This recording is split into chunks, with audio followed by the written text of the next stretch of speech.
why would that be a problem? It's a problem partly because you can't have a marriage of true minds and have a real marriage in the actual marriage sense. It's also problematic because it doesn't involve romantic love, which is what the poem is supposed to be about. It's also problematic because a true mind, that is a mind that doesn't change or that is constant or that is perfect, is unattainable in this world. There is no one with a true mind. The very nature of human thought is that it is malleable and it changes and it alters over time. So immediately in the very first line, we've got Shakespeare saying, let me not, to the marriage of this impossible, highfalutin, lofty thing, admit any impediment. The whole word impediment that he uses harkens back to the Anglican rite of marriage. If any man here knows of any impediments to this union of so-and-so and so-and-so, let him speak now, forever hold his peace. Let him speak now, forever hold his peace. Consequently, one thinks about the rest of that ceremony. And in part of that ceremony, the spouses say to each other, with this ring I thee wed, with my body I thee worship, with all my worldly goods I do thee endow. With my body I thee worship. In other words, something carnal. And again we've got Shakespeare saying a disembodied, airy, lofty, lonely thing like mind, as opposed to carnal, physical, bodily. Highly problematic. As is pointed out by some commentators, that line also uses a poetic device called enjambment. And anytime enjambment is used, it shows that the idea can't be contained within the line. It breaks out of the line. Let me not to the marriage of true minds.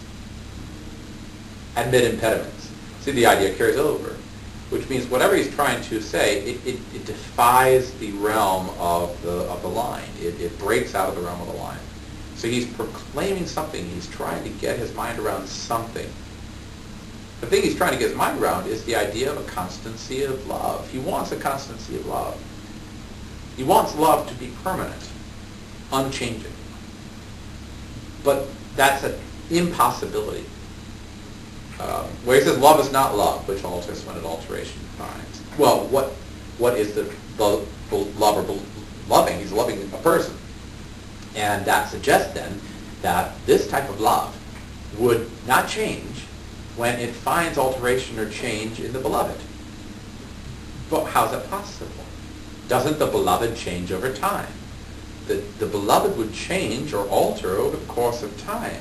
And if one's love stays the same over that time, there's a problem. If one loves a woman or a man the same way when you are 40, as you loved them when you were 16, that's extremely problematic, especially if the beloved has matured and changed and grown and gone through pain and sorrow and loss. So to suggest that a love that does not remain constant is not love is saying that he's getting rid of any kind of other loves. Well, the same thing can be said with, bends with the remover to remove. Who is the remover? Is the remover the beloved? Are they removing themselves from the relationship? Or is the remover death or time or God?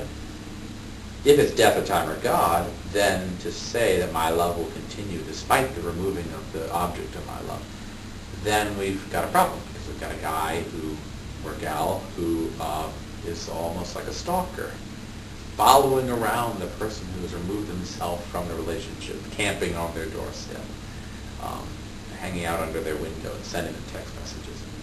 But if the remover is, on the other hand, a divine remover, then we've got another problem. We've got somebody who is disobedient to the very will of the remover, of the divine. That takes us up to the second quatrain. The second quatrain begins with a problem. The second quatrain begins with a problem, where it says, oh no, it is a never fixed mark. The oh no at the beginning is written different ways. And the punctuation does sort of matter. If it's oh no, apostrophe as, or exclamation as, then it could be oh no, as in, oh no, look at all these impediments I've already admitted. Or it could be Oh no, I'm not going to admit these, which gives a different connotation to the word admit. I'm not going to allow them in. I'm not going to reveal them to anybody else, even though I know they're there. I'm not going to create them myself. Oh no, becomes problematic itself. The expression, oh no, when it is punctuated with commas, is problematic too, as in this text. Oh, no. It is a never fixed mark. There's a pause there that suggests that perhaps he's thought of something. Oh, no. It is a never fixed mark. Back to my theme, back to my idea. I'm not going to stray away from the idea that love will be constant somewhere.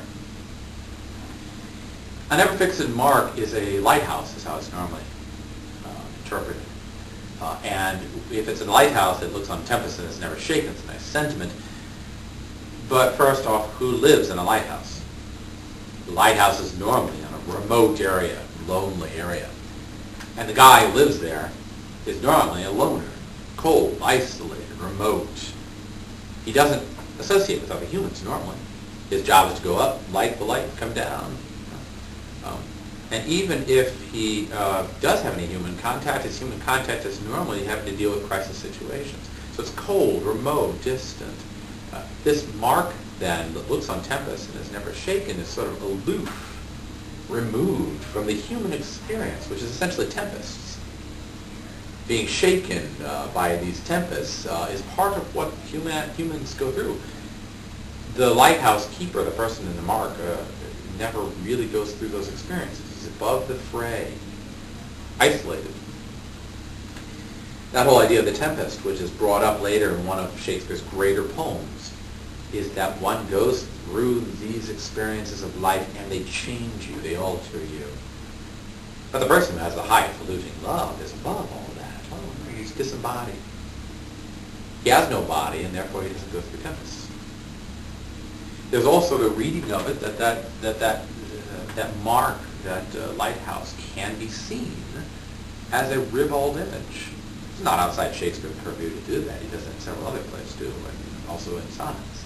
It is possible, he's suggesting here, or hinting at, a little nudge, that in this ever-fixed mark, we've got another example of physicality, an example of the marriage rite in a man.